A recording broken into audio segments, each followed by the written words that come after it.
welcome to my YouTube channel HR educational hub মৰমৰ ছাত্ৰ ছাত্ৰীসকল আজি আমি আলোচনা কৰিম ক্লাছ 7ৰ সায়েন্সৰ চেপ্টাৰ 14 বতাহ ধুমুহা আৰু ঘূৰ্ণী বতাহ এই চেপ্টাৰৰ যেটো প্ৰশ্নাৱলী আছে প্ৰশ্নাৱলীৰ 100% কোৱেশ্চনৰ আনসাৰ আলোচনা কৰিম যদি তোমালোকৰ PDF ফাইল লাগে PDF ফাইলো পাই যাবা মই মোৰ WhatsApp নম্বৰ দি দিম তোমালোকে WhatsApp নম্বৰত WhatsApp কৰিবা তোমালোকক মই PDF ফাইলবোৰ প্ৰভাইড কৰিম আৰু মৰমৰ ছাত্ৰ ছাত্ৰীসকল তোমালোকে ক্লাছ 6 ৰ পৰা ক্লাছ 10 লৈকে সায়েন্স আৰু মেথছৰ সকলো ধৰণৰ সমাধান আৰু পৰীক্ষাৰ কাৰণে দৰকাৰী আনসাৰ এইটো ইউটিউব চেনেলতে পাই যাবা গতিকে তোমালোকে চেনেলটো সাবস্ক্ৰাইব কৰা আৰু তোমাৰ বন্ধুবৰ্গৰ সৈতে শ্বেয়াৰ কৰা আৰম্ভ কৰিছো আজিৰ ভিডিওটো প্ৰথম প্ৰশ্নত কি কৈছে শুদ্ধ উত্তৰটো বাছি উলিওৱা এই নম্বৰ বতাহৰ দিশ নিৰ্ণয় কৰিবলৈ ব্যৱহাৰ কৰা যন্ত্ৰটোৰ নাম কি যেটো যন্ত্ৰ মানে তোমাৰ যেটো যন্ত্ৰ আছে এই যন্ত্ৰটোৰ নাম বুলি কৈছে তো বতাহৰ দিশ নিৰ্ণয় কৰা মানে কোন ফালৰ পৰা বতাহ আহিছে হেতু নিৰ্ণয় কৰাৰ কাৰণে যেটো আহিলা ব্যৱহাৰ কৰা হয় হেতুৰ নাম হৈছে উইণ্ড ভেন তো ইয়াৰ শুদ্ধ উত্তৰটো হ'ব 2 নম্বৰ উইণ্ড ভেন বুজি পালা বি নম্বৰ বি নম্বৰত কি কৈছে বতাহৰ দ্ৰুতি নিৰ্ণয় কৰিবলৈ ব্যৱহাৰ কৰা যন্ত্ৰটোৰ নাম কি এতিয়া সব বতাহৰ দিশ নিৰ্ণয় কৰাৰ কাৰণে তো উইণ্ড ভেন নিৰ্ণয় কৰা হয় কিন্তু বতাহৰ দ্ৰুতি নিৰ্ণয় কৰাৰ এটা কি আছে সজুলি আছে যেটোৰ নাম হৈছে এনেমোমিটাৰ মানে এনেমোমিটাৰৰ সহায়ত আমি জুখিব পাৰো যে বতাহটো কিমান স্পিডত বৈ আছে তো ইয়াৰ শুদ্ধ উত্তৰটো হ'ব 1 নম্বৰটো সি নম্বৰ কোৱেশ্চন সি নম্বৰ কোৱেশ্চনত কি কৈছে বিফোৰ্ড স্কেলত ধুমুহা স্থান কি নম্বৰত যেটো বিফোৰ্ড স্কেল আছে হেতু তোমাৰ বিভিন্ন প্ৰকাৰৰ বতাহ বা বিভিন্ন প্ৰকাৰৰ ধুমুহা তোমাৰ কি কৰা হয় ক্লাসিফিকেশন কৰা হয় তো হেতু যেটো ধুমুহা আছে হেতুৰ স্থান কিমান নম্বৰত আছে 11 নম্বৰত আছে ইয়াৰ কাৰেক্ট আনসাৰ হ'ব 4 নম্বৰ ডি নম্বৰ কোৱেশ্চনটো কি কৈছে সোৱা ডি নম্বৰ কোৱেশ্চনত কৈছে বায়ু তাৰ মানে বায়ু কি হয় বেছি উষ্ণতাৰ ঠাইৰ পৰা কম উষ্ণতাৰ ঠাইলৈ যায় এটা বায়ু তো বেছি উষ্ণতাৰ ঠাইৰ পৰা কম উষ্ণতালৈ নাযায় কাৰণ তোমাৰ বায়ু তোমাৰ সৃষ্টি হয় যেটো তোমাৰ সূৰ্যৰ তাপ পৰে বা যিকোনো গৰম বস্তুৰ তাপ পৰিলে বায়ু পাতল হয় পাতল হলে উৰি যায় হয়নে এটো কম উষ্ণতাৰ ঠাইৰ পৰা বেছি উষ্ণতাৰ ঠাইলৈ গৈ যায় তেতিয়া শুদ্ধ উত্তৰটো হ'ব 2 নম্বৰ মানে তোমাৰ যত উষ্ণতা বেছি থাকিব সেইখিনিলৈ যাব যত তোমাৰ উষ্ণতা কম থাকে তাৰ পৰা মানে উষ্ণতা কম থাকিলে আৰু যত তোমাৰ উষ্ণতা বেছি আছে সেইফালে দৌৰ মাৰে বতাহটো বুজি পালানে এটা 2 নম্বৰটো কাৰেক্ট আনসাৰ হ'ব এৰ পিছত সোৱা এটো এই নম্বৰ কোৱেশ্চনটো কি কৈছে কোনো ঠাইত বায়ুৰ পৰিমাণ কমি গলে বায়ুৰ চাপ কি হ'ব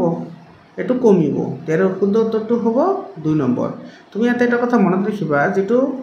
বায়ুৰ চাপ হেতু বায়ুৰ ওপৰতহে নিৰ্ভৰ কৰে ইয়াতে নামে হৈছে বায়ুৰ চাপ তো বায়ুৰ ওপৰত তুমি বায়ুৰ পৰিমাণ কম হলে বায়ুৰ চাপ কম হ'ব বায়ুৰ পৰিমাণ বেছি হলে বায়ুৰ চাপও বেছি হ'ব তো ইয়াতে যেহেতু তোমাৰ বায়ুৰ পৰিমাণ কম বুলি কৈছে তো ইয়াৰে চাপ কি হ'ব কমি যাব তেৰ কাৰেক্ট আনসাৰ আহিব এটো 2 নম্বৰ 2 নম্বৰ 2 নম্বৰত কি কৈছে চমু উত্তৰ দিয়া বতাহ মানে কি এটো গতিশীল বায়ুকে বতাহ বুলি কয় বা তোমাৰ বায়ুৰ যেটো গতিশীল অৱস্থা বা বায়ুৰ স্থানান্তৰণ যেটো পদ্ধতি বা বায়ুৰ স্থানান্তৰিত হোৱাকে কি বুলি কোৱা হয় বতাহ বুলি কোৱা হয় মানে বায়ু যদি তোমাৰ এঠাইৰ পৰা আন ঠাইলৈ গতি কৰে হেতুকে বতাহ বুলি কোৱা হয় বি নম্বৰ বিফোৰ্ড স্কেল কি এটোৰ আনসাৰ এনেদৰে লিখিবা বতাহৰ দ্ৰুতিৰ ওপৰত নিৰ্ভৰ কৰি বতাহক 13টা ভাগত ভাগ কৰা হয় এই ব্যৱস্থাটোৰ নাম হৈছে বিফোৰ্ড স্কেল বুজি পালা এটা এটা স্কেল হয় যত তোমাৰ বতাহৰ দ্ৰুতিৰ ওপৰত নিৰ্ভৰ কৰি হিহতক 13টা ভাগত ভাগ কৰা হৈছে তাৰ পিছত তোমাৰ ই নম্বৰ কোৱেশ্চনটো কি কৈছে সি নম্বৰ কোৱেশ্চন বতাহ কেনেদৰে উৎপত্তি হয় লিখা তো এটোৰ আনসাৰ এনেদৰে লিখিবা বায়ুমণ্ডলৰ দুটুকুৰা ঠাইৰ মাজত উষ্ণতাৰ তাৰতম্য ঘটিলে কম উষ্ণতাৰ ঠাইখনৰ পৰা বেছি উষ্ণতাৰ ঠাইখনলৈ কি হয় বতাহৰ উৎপত্তি হয় মানে যত তোমাৰ উষ্ণতা বেছি থাকিব সেইখিনি ঠাইলৈ যত তোমাৰ উষ্ণতা কম থাকিব সেইখিনিলৈ কি কৰে যেটো বায়ু আছে বায়ুৰ কণিকাবোৰ গতি কৰে আৰু গতি কৰাৰ ফলত এটো যেটো আমাৰ ফিলিংস হয় বা যেটো বস্তুৰ সৃষ্টি হয় হেতুকে তোমাৰ কি বুলি কোৱা হয় বতাহ বুলি কোৱা হয় ধুমুহা কেনেকৈ সৃষ্টি হয় তো ডি নম্বৰ কুৱেশ্যন চোৱা ধুমুহা কেনেকৈ সৃষ্টি হয় তো এইটোৰ এনসাৰ এনেদৰে লিখিবা অস্থিৰ বতৰৰ বাবে অস্থিৰ বতৰ মানে তোমাৰ বতৰটো সঘনাই পৰিৱৰ্তন হৈ থাকে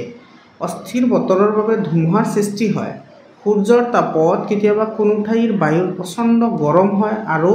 তাৰ ওচৰৰ বায়ু প্ৰচণ্ড বেগেৰে সেই ঠাইলৈ গতি কৰিলে তাক ধুমুহা বুলি কোৱা হয় মানে ধৰা এইটো এটা অঞ্চল আছে ইয়াতে তোমাৰ বায়ুৰ কণিকা আছে আৰু ইফালেও এটা তোমাৰ অঞ্চল আছে যেটোতো তোমাৰ বায়ুৰ কণিকা আছে তো যেতিয়া তোমাৰ সূৰ্যৰ পোহৰ ইয়াতে বেছিকৈ পৰিব আৰু ইয়াতে কমকৈ পৰিব তো ইয়াৰে অঞ্চলটো তোমাৰ বেছি গৰম হ'ব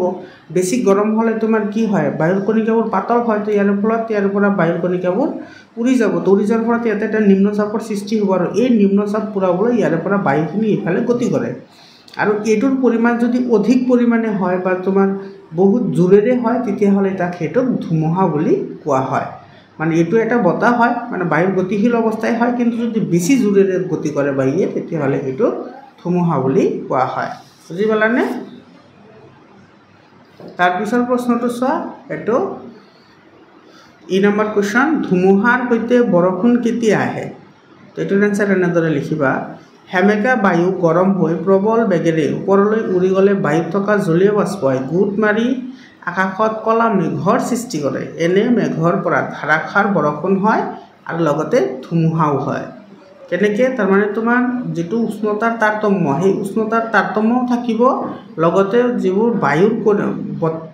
যিবোৰ তোমাৰ পানীৰ কণিকা আছে সেই কণিকাবোৰেও কি কৰে গতি কৰে একেলগে গতি কৰে আৰু তেতিয়াহ'লে তোমাৰ ধুমুহাৰ লগতে কি হয় ধাৰাসাৰ বৰষুণ হয় বুজি পালানে তো এইটোৰ এনসাৰ এনেদৰে লিখিবা মৰমৰ ছাত্ৰ ছাত্ৰীসকল তোমালোকৰ ভিডিঅ'টো কেনেকুৱা লাগিছে তোমালোকে কমেণ্ট কৰি জনোৱা আৰু তোমালোকৰ যদি PDF ফাইল লাগে তেতিয়াহ'লে মোৰ হোৱাটছআপ নম্বৰ দি দিম হোৱাটছআপ কৰিবা মেথছৰ কাৰণেও ভিডিঅ'বোৰ ৰেগুলাৰলি পাই থাকিবা ৰেগুলাৰলি ভিডিঅ'বোৰ চাই থাকিবা F নম্বৰ প্ৰশ্নটোত কি কৈছে চোৱা পৃথিৱীৰ ওপৰত বৈ থকা প্ৰধান বতাহ কেইবিধৰ নাম লিখা পৃথিৱীৰ ওপৰত মানে আমাৰ পৃথিৱীত বিভিন্ন ধৰণৰ বতাহৰ সৃষ্টি হয় সেইবোৰৰ নাম লিখিবলৈ দিছে তো সেইবোৰৰ নাম এটা হৈছে তোমাৰ পূবালী বতাহ পশ্চিমা বতাহ উত্তৰ পূব বাণিজ্য বতাহ দক্ষিণ মেৰুৰ পূবালী বতাহ দক্ষিণ পশ্চিমা বতাহ দক্ষিণ পশ্চিম বাণিজ্য বতাহ এইকেইটা তোমালোকৰ কিতাপতো ধুনীয়াকৈ দিয়া আছে জি নম্বৰ কুৱেশ্যন চোৱা জি নম্বৰ কুৱেশ্যনটোত কি কৈছে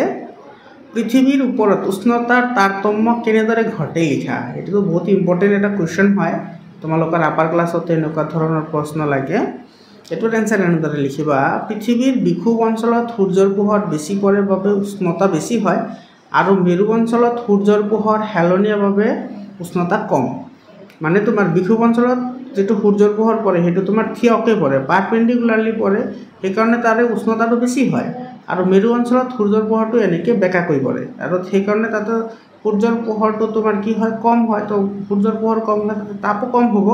তো ফলত সেইখিনি ঠাইত তোমাৰ উষ্ণতা কি থাকে কম থাকে পৃথিৱীৰ ভূমিভাগ পানীভাগতকৈ আগতে গৰম হয় আৰু সোনকালে ঠাণ্ডা হয় কিন্তু পানীভাগতে উল্টা মানে তোমাৰ পানী গৰম হওঁতে টাইম লাগে মানে বেছি সময় লাগে আৰু এটো ঠাণ্ডা হওঁতেও বেছি সময় লাগে তো এনেদৰে যদি উষ্ণতাৰ কি হয় তোমাৰ তাৰতম্য হয় বা উষ্ণতাৰ পাৰ্থক্যৰ সৃষ্টি হয় তাৰ ফলতে বিভিন্ন ধৰণৰ বতাহ ঘূৰ্ণীবতাহ টৰ্নেডো টাইফুন এইবোৰ সৃষ্টি হয় এইচ নম্বৰ কুৱেশ্যনটোত কি কৈছে সব বহুত ইম্পৰ্টেণ্ট হয় এইবোৰ তোমালোকৰ এক্সামৰ কাৰণে কোনবিধ মৌচুমী বতাহৰ বাবে অসমত বাৰিষাৰ সৃষ্টি হয় অসমৰ কথা কৈছে ইয়াতে এইটোৰ এনসাৰ এনেদৰে লিখিবা দক্ষিণ পশ্চিম মৌচুমী বতাহৰ বাবে অসমত কি হয় বাৰিষাৰ সৃষ্টি হয় মৰমৰ ছাত্ৰ ছাত্ৰীসকল তোমালোকে গমে পাইছা আজিকালি যিকোনো এক্সামৰ কাৰণে তোমাৰ MCQবোৰ বহুতেই ইম্পৰ্টেণ্ট হয় যিবোৰত তোমালোকৰ কম্পিটিটিভ এক্সাম আছে সেই কম্পিটিটিভ এক্সামবোৰত সদায় MCQবোৰ আহে সেইটোৰ প্ৰতি লক্ষ্য ৰাখি মই সায়েন্সৰ কাৰণে বহুত ইম্পৰ্টেণ্ট MCQ ওলাইছো চেপ্টাৰ ওয়াইজ MCQ ওলাইছো যিবোৰ MCQ তোমালোকৰ পৰীক্ষাৰ কাৰণে খুবেই দৰকাৰী হয় তোমালোকে ভিডিঅ'বোৰ ৰেগুলাৰলি চাই থাকিবা এতিয়া এনসাৰবোৰ দিয়া আছো ইয়াৰ পিছৰ ভিডিঅ'বোৰত তোমালোকে MCQবোৰ পাই যাবা চেপ্টাৰ ওয়াইজ যিবোৰ বহুতেই দৰকাৰী হয় তোমালোকৰ কাৰণে আপাৰ ক্লাছৰ কাৰণেও দৰকাৰী হয় আৰু তোমালোকৰ কাৰণেও দৰকাৰী হয় আৰু সেই MCQবোৰৰ PDF তোমালোকে পাই যাবা তোমালোকে ৰেগুলাৰলি ভিডিঅ'বোৰ চাই থাকিবা ইয়াৰ পিছত চোৱা কি কৈছে এটো 5 নম্বৰ প্ৰশ্নত কি কৈছে তামিলনাডুৰ প্ৰধান বাৰিষাৰ কালটো কোনবিধ মৌচুমী বতাহৰ বাবে হয় প্ৰথমতে আমি পঢ়িলো তোমাৰ অসমৰ কাৰণে অসমৰ দক্ষিণ পশ্চিম বতাহৰ কাৰণে মৌচুমী বতাহৰ সৃষ্টি হয় আৰু ইয়াতে তোমাৰ কি হয় তামিলনাডুৰ যেটো বাৰিষা কাল হেতু কিহৰ কাৰণে হয় হেতু হয় উত্তৰ পূব মৌচুমী বতাহৰ কাৰণে তোমাৰ তামিলনাডুত কি হয় মৌচুমী বতাহৰ সৃষ্টি হয় যে নম্বৰ কোৱেশ্চনটো চোৱা বিক্ষুবীয় ঘূৰ্ণীবতাহ কাক বোলে এটাৰ আনসাৰ এনেদৰে লিখিবা বিক্ষুব অঞ্চলত থকা মহাসাগৰৰ ওপৰত উৎপত্তি হোৱা ঘূৰ্ণীবতাহক বিক্ষুবীয় ঘূৰ্ণীবতাহ বুলি কোৱা হয় কে নম্বৰ প্ৰশ্নটো চোৱা হাৰিকেন টাইফুন কাক বোলে হাৰিকেন কাক বোলে আৰু টাইফুন কাক বোলে এটোৰ তোমাৰ ডেফিনিশন দিবলৈ দিছে তো এই দুটাৰ ডেফিনিশন তুমি এনেদৰে দিবা আটলান্টিক আৰু উত্তৰ পূব প্ৰশান্ত মহাসাগৰৰ ওপৰত সৃষ্টি হোৱা ঘূৰ্ণীবতাহক হাৰিকেন বুলি কোৱা হয় ঘূৰ্ণীবতাহ উত্তৰ পশ্চিম প্ৰশান্ত মহাসাগৰত উদ্ভৱ হ'লে তাক টাইফুন বুলি কোৱা হয় মানে তোমাৰ দুটা ঘূৰ্ণীবতাহ হয় কিন্তু নাম বেলেগ বেলেগ হয় যদি আটলান্টিক মহাসাগৰ আৰু উত্তৰ পূবত যদি হয় তেতিয়া হলে হেতু হাৰিকেন বুলি কোৱা হয় আৰু যদি তোমাৰ উত্তৰ পশ্চিম যদি প্ৰশান্ত মহাসাগৰত হয় হেতু তোমাৰ টাইফুন বুলি কোৱা হয়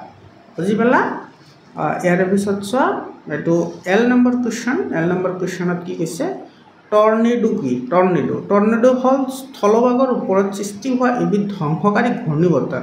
এটো ঘূৰ্ণীবতাহ হয় কিন্তু এটো তোমাৰ কি হয় স্থলভাগ মানে আমাৰ মাটিৰ ওপৰত সৃষ্টি হয় যেনেকুৱা তোমাৰ যিবোৰ ধুলিবালি থকা যিবোৰ অঞ্চল থাকে সেইবোৰত তোমাৰ বতাহবোৰ এনেকৈ ঘূৰি ঘূৰি আহি থাকে আৰু ধুলিবালিবোৰ এনেকৈ ওপৰত উৰাই লৈ যায় এইটোবোৰক তোমাৰ টৰ্নেডো বুলি কোৱা হয় এম নম্বৰ কোৱেশ্চন কি কৈছে ঘূৰ্ণীবতাহ কেনেদৰে উৎপত্তি হয় বৰ্ণনা কৰা এটোৰ আনসাৰ এনেদৰে লিখিবা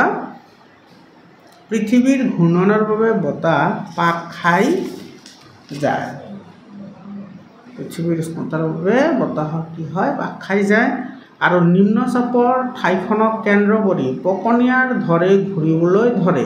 এনেদৰে ঘূৰ্ণীবতাহৰ সৃষ্টি হয় মানে তোমাৰ যেটো টেম্পাৰেচাৰ আছে সেইবোৰ যেটো তোমাৰ বায়ুৰ কণিকা আছে বায়ুৰ কণিকাবোৰ উষ্ণতাৰ তাৰতম্যৰ ফলত এইবোৰ তোমাৰ ওপৰলৈ উৰিবলৈ ধৰে আৰু তোমাৰ এটো কেতিয়াবা কি কৰে এনেকে ঘূৰিবলৈ আৰম্ভ কৰে এনেকে ঘূৰি ঘূৰি কি কৰে ওপৰ ফালে উঠি যায় সেইবোৰক তোমাৰ কি বুলি কোৱা হয় ঘূৰ্ণীবতাহ ঘূৰ্ণী মানে তোমাৰ ঘূৰি ঘূৰি যেটো বতাহৰ সৃষ্টি হয় বা ঘূৰি ঘূৰি যেটো বতাহ আগবাঢ়ি যায় হেতুকে ঘূৰ্ণীবতাহ বুলি কোৱা হয় এন নম্বৰ প্ৰশ্নটো চোৱা বিক্ষুবীয় অঞ্চল কাক বোলে এটোৰ আনসাৰ এনেদৰে লিখিবা বিক্ষুব ৰেখাডালৰ দুয়োকাষে আৰু ওচৰে পাজৰে থকা অঞ্চলবোৰক বিক্ষুবীয় অঞ্চল বুলি কোৱা হয় বহুত ইম্পৰ্টেন্ট হয় তোমালোকে সোশ্যাল সায়েন্সতো তোমালোকে এইবোৰ পঢ়িছা বিক্ষুবীয় অঞ্চল কি হয় বৰ্ষাৰণ্য কি হয় এইবোৰ ইয়াৰ পিছত ও নম্বৰ কোৱেশ্চনটো চোৱা কি কৈছে সাইক্লোনত বতাহ কোন দিশত ঘূৰে এটোৰ আনসাৰ এনেদৰে লিখিবা পৃথিৱীৰ উত্তৰ গোলাৰ্ধত ঘূৰ্ণীবতাহ ঘূৰে ঘড়ীৰ কাঁটাৰ বিপৰীত দিশত আৰু দক্ষিণ গোলাৰ্ধত ঘূৰে ঘড়ীৰ কাঁটাৰ দিশত বুজি পালাতে মৰমৰ ছাত্ৰ ছাত্ৰীসকল তোমালোকৰ ভিডিঅটো কেনেকুৱা লাগিছে যদি হেল্পফুল হৈছে তোমালোকে কমেন্ট কৰি জনাবা আৰু তোমাৰ বন্ধুবৰ্গৰ সৈতে শেয়াৰ কৰিবা 3 নম্বৰ কোৱেশ্চনটোত কি কৈছে চোৱা 3 নম্বৰ কোৱেশ্চনটোত বিজুলী ঢেৰেকনিৰ সময়ত ঘৰৰ ভিতৰত লব লগা সাৱধানতা কি মানে যেতিয়া তোমাৰ বিজুলী ঢেৰেকনি যেতিয়া তোমাৰ থান্ডাৰবোল্ট পৰে তেতিয়া তুমি কি সাৱধানতা অৱলম্বন কৰিব লাগে এটোৰ আনসাৰ এনেদৰে লিখিবা বিজুলী ঢেৰেকনিৰ সময়ত ঘৰৰ ভিতৰত লব লগা সাৱধানতাবোৰ হ'ল বৈদ্যুতিক তাৰ সংযুক্ত হৈ থকা কম্পিউটাৰ বা আন বৈদ্যুতিক সৰঞ্জাম হাতেৰে চুব নালাগে মানে যিবোৰ ইলেক্ট্ৰিকেল গেজেট আছে সেইবোৰৰ পৰা সদায় আঁতৰত থাকিব লাগে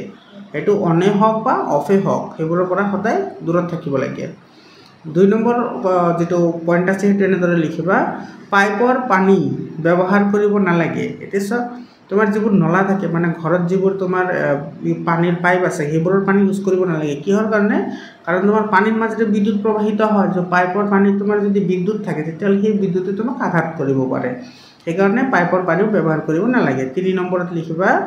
পকি মজিয়াত শুব নালাগে কেতিয়াবা তোমাৰ পকি মজিয়াত শুই যাও তো তেনেকুৱা কেতিয়াও কৰিব নালাগে আৰু বেৰত আউজিব নালাগে আৰু বেৰত তোমাৰ আউজিব নালাগে মানে তোমাৰ বেৰত যে ইনক্লাইন্ড হৈ এনেকে হালি যে বহি থাকে তেনেকৈ বহি থাকিব নালাগে থিয় হৈ থাকিব নালাগে তো এখিনি হৈছে তোমাৰ ঘৰৰ ভিতৰত লবলগীয়া সাৱধানতা যদি তোমাৰ বিজুলী ঢেৰেকনিৰ সৃষ্টি হয় লাষ্ট কোৱেশ্চন মৰমৰ ছাত্ৰ ছাত্ৰীসকল লাষ্ট কুৱেশ্যনটো আলোচনা কৰাৰ আগতে তোমালোকক কৈছিলোঁ যে যদি PDF ফাইল লাগে তোমালোকে PDF ফাইল পাই যাবা তো PDF ফাইলৰ কাৰণে 7002824673 এইটো নম্বৰত হোৱাটছআপ কৰিবা তোমালোকে PDF ফাইলবোৰ পাই যাবা আৰু যিবোৰ MCQ আছে MCQৰ কাৰণে তোমালোকে এইটো নম্বৰতে হোৱাটছআপ কৰিবা MCQ পাই যাবা ঠিক আছে 4 নম্বৰ প্ৰশ্নটো চোৱা